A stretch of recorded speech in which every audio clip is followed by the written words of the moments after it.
Hola, ¿cómo están? Les habla Nathan Pincheira, economista jefe de Finsa, y les doy la bienvenida a este podcast semanal de Finsa. De manera excepcional, esta semana vamos a hacer 2 ediciones del podcast porque me interesa hablar de 2 temas que pueden ser o ir en distinta línea. Así que si está escuchando sepa que adicionalmente vamos a hablar de otro tema en el otro.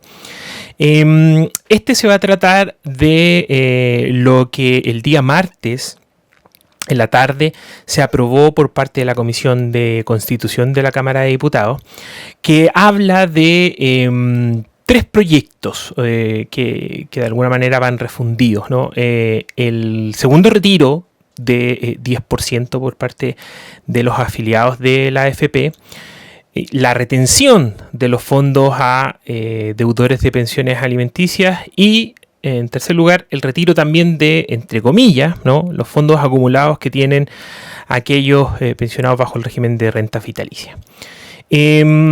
El análisis lo vamos a separar en 2, ¿no? Primero el punto del retiro de un segundo retiro del 10% y después lo relacionado con las rentas vitalicias. Voy a excluir del análisis porque no tienen relación con el mercado financiero, lo relacionado a deudores de pensiones alimenticias.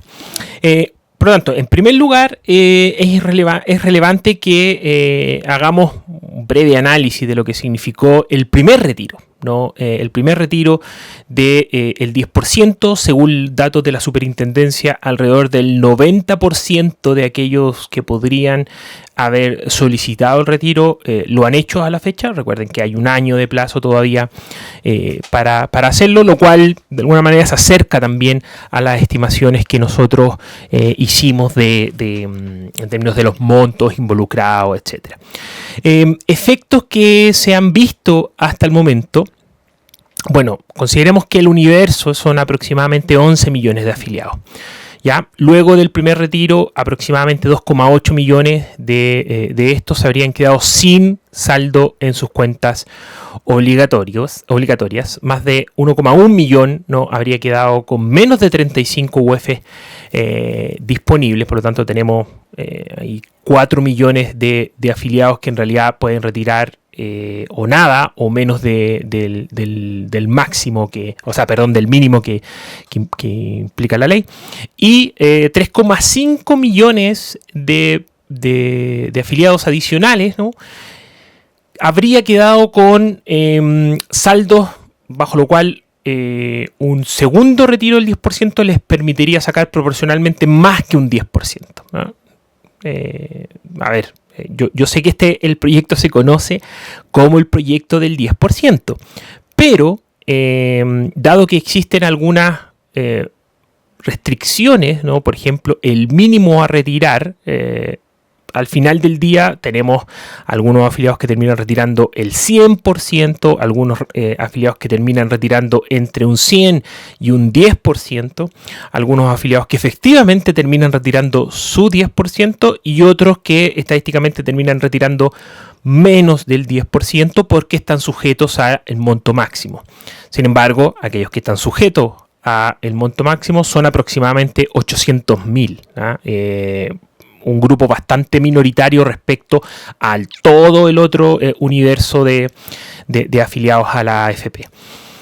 Sin hacer grandes números, por lo general no existe una predominancia importante de las personas que quedaron sin saldo o que quedaron con saldos menores al mínimo a retirar, de personas con importantes lagunas, ¿no? Personas que tenían o que han tenido salarios bajos durante los últimos años, personas que se han incorporado recientemente al mercado laboral, mujeres en su gran mayoría, considerando las lagunas que tienen y la baja participación laboral también existente, etcétera, ¿no? Por lo tanto, sin mucho análisis, un segundo retiro no beneficiaría particularmente a las personas de menores recursos, ¿no?, en su mayoría, ¿no?, sino más bien sería un segundo retiro a las personas que ya tenían más recursos acumulados en la AFP, por lo tanto, además recibían mayores sueldos, además tienen menos lagunas, Además, probablemente hayan sido menos afectados por el tema de la pandemia, insisto, en promedio, ¿no? Siempre puede haber casos excepcionales en uno u otro, lado, ¿no? Adicionalmente, probablemente también sean hombres, ¿no? Etcétera. Los montos que aproximadamente terminarían, ¿no? en esta pasada se acercarían a los 16.000 millones, creemos, el primer retiro. Con todos esos supuestos, ¿no? El potencial de un segundo retiro lo ponemos nosotros, puede diferir esta cifra en las estimaciones que, por ejemplo, presentó el otro día el Banco Central, entre 14.000 y 18.000 millones de dólares. Ya habíamos hablado de esto, pero creo que es importante decirlo de nuevo. ¿Por qué estos números se parecen tanto al primero? Uno podría decir, bueno, el 10% de ahora el 90% debería ser un monto menor. No tanto porque, insisto, el proyecto se conoce como el proyecto del 10%, pero proporcionalmente se retira mucho más que el 10% por la restricción del retiro mínimo de estas 35 UF. Entonces, como hay muchos que van a volver a retirar su 100%, ¿no? Algunos que van a volver a retirar más de un 10%, bueno, el monto estaría en estos 14.000 entre 14.000 y 18.000 millones de dólares, dependiendo hay distintos escenarios que hemos realizado. Al respecto, me parece súper relevante y voy a considerar bastante en los próximos minutos lo que dijo el presidente del Banco Central justamente en su exposición a la Comisión de Constitución del Ministerio, de la Cámara de Diputados, que en primer lugar, digamos, desmitifica esto y se ha hablado harto en medios, digamos, por algunos personeros, etcétera, de que con el primer retiro no pasó nada. Le dice, ¿sabes qué? No es cierto.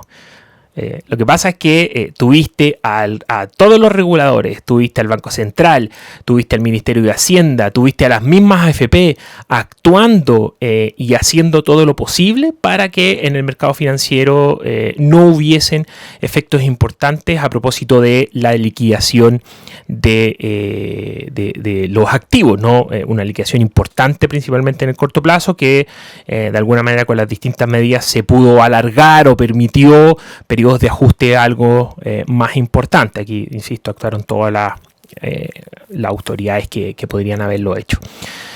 En la última minuta de política, en la anterior minuta de política monetaria, porque también hubo una hoy, ¿no?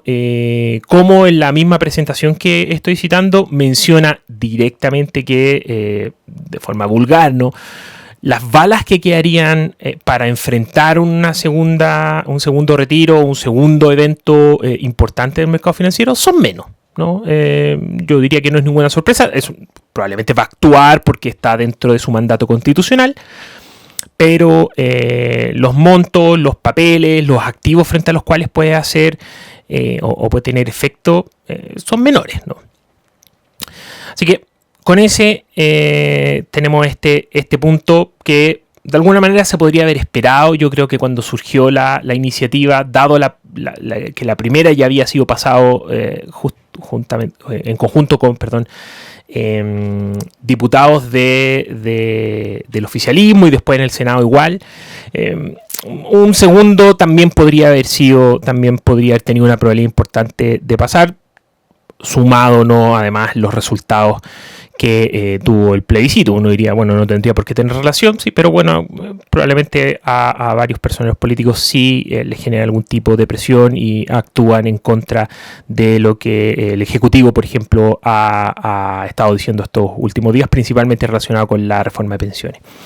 En el segundo punto que íbamos a comentar, el referido a las rentas vitalicias, en realidad nos parece más preocupante. ¿Por qué? Porque esto no es un retiro igual que el de los fondos de pensiones, ¿no? Donde existe un derecho de propiedad del afiliado sobre esos fondos. La AFP lo único que hace es administrarlo, ¿no? Frente a lo cual cobra una comisión al momento de entrar el flujo. Pero en las rentas vitalicias existe un contrato, ¿no? En el cual el pensionado retira o entrega a la compañía de seguros de vida su monto acumulado a través de su vida laboral a cambio de un seguro que promete pagarle un cierto monto por toda la vida, ¿no? Una renta vitalicia. El acuerdo en que lleguen o etcétera, bueno, eso puede ser harina de otro costal, pero es un seguro. Si la persona, luego de entregar ese monto, vive un año más y fallece, bueno, sería como, entre comillas, un pasivo que finalmente la compañía aseguradora no tiene que entregar. Pero si esa persona vive, voy a exagerar, ¿no? Vive 500 años, bueno, 500 años tiene que pagarle la aseguradora, y por supuesto que entonces el pasivo le va a quedar un poco corto, ¿no? Y va a tener que hacer uso entonces de otro tipo de recursos. Por eso termina siendo un seguro, ¿no? Y en ese sentido entonces la figura es distinta a la de los fondos de pensiones. No voy a entrar en consideraciones más legales porque, bueno, no soy experto al respecto. Por lo tanto, voy a citar derechamente lo que, de nuevo, se mencionó en la presentación de Mario Marcel. Y él destaca que, como dije recientemente, la renta vitalicia no existe un fondo individual susceptible de retiro. Por lo tanto, todos aquellos que mencionan esto de retirar el 10% de la renta vitalicia es como un error conceptual. No existe este fondo, ¿no? Porque ha sido sustituido por un contrato entre privados, ¿no? Por lo tanto, ya no hay propiedad de los fondos del afiliado, sino que esos fondos pasaron a propiedad de la compañía de seguro de vida y, digamos, entonces entra al patrimonio de esta compañía de seguro. Eventualmente, un retiro de lo que vamos a seguir llamando ficticiamente, ¿no? El 10% de ese fondo afectaría directamente al patrimonio de entonces las compañías de seguro de vida, no como en el caso de la AFP, en que afecta el fondo de las personas. O sea, no tocas de alguna forma los activos ni el patrimonio de lo que tienen las AFP. Entonces, al permitir este retiro, ¿no? o al aprobar este retiro, se altera el principio de intangibilidad y los derechos de propiedad, ¿no? Eso también fue mencionado por la Comisión del Mercado Financiero. En términos de monto, la CMF, voy a tomar su estimación, dice que la liquidación podría llegar entre 1,7 y 2,9 mil millones de dólares. Es bastante menor a lo que comentábamos que podría ser el retiro por parte de los fondos de pensiones. Sin embargo, esto no quiere decir que no vaya a tener un efecto en el mercado, principalmente porque, y probablemente varios de ustedes ya lo saben, los activos de las compañías de seguros de vida son más ilíquidos y tienen una duración mayor también, dada el comportamiento de los flujos que van necesitando, que son más de largo plazo de lo que podrían querer la AFP. Por lo tanto, dado estas dos situaciones, impacto en el mercado podría de todas formas haber. Pero a nuestro entender, más que los impactos en el mercado financiero, creo que la señal que se da en términos de una violación del contrato, ¿no? Del derecho de propiedad, etcétera, entrega riesgos adicionales como por ejemplo deterioro reputacional, un aumento de la incertidumbre jurídica dentro del país, toda lo cual afecta al final la visión que distintos inversionistas podrían tener sobre el país propiamente tal, y no sobre una situación particular que podemos estar discutiendo internamente, ¿ya? Voy a, digamos, está de más mencionar que estas compañías de seguros, la mayoría de propiedad extranjera, podrían demandar al Estado en tribunales nacionales o además demandarlo en tribunales internacionales. Todo, digamos, claramente no constituyendo algo positivo para el país. Vamos a ver cómo avanzan estos proyectos.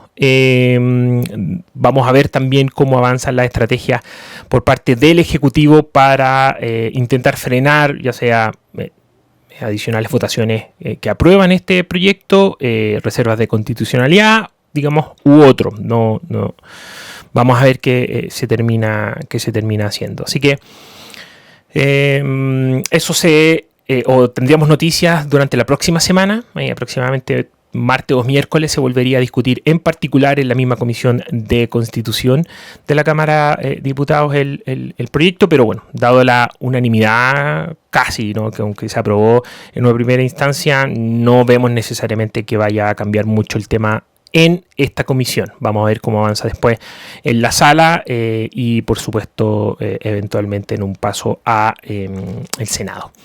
Eso sería todo lo que queríamos comentar en este podcast. Recuerden que esta semana de manera excepcional vamos a realizar 2, porque los temas importantes nos parecían que eran 2. Así que nada, los invito a pasar al otro, o bueno, si escucharon este, me despido. Les deseo una muy buena semana, y recuerden que nuestros canales remotos siguen estando totalmente disponibles para ustedes. Pueden acceder a nuestra página web www.finsa.cl. Así que tengan un muy buen día y un excelente fin de semana. Chao.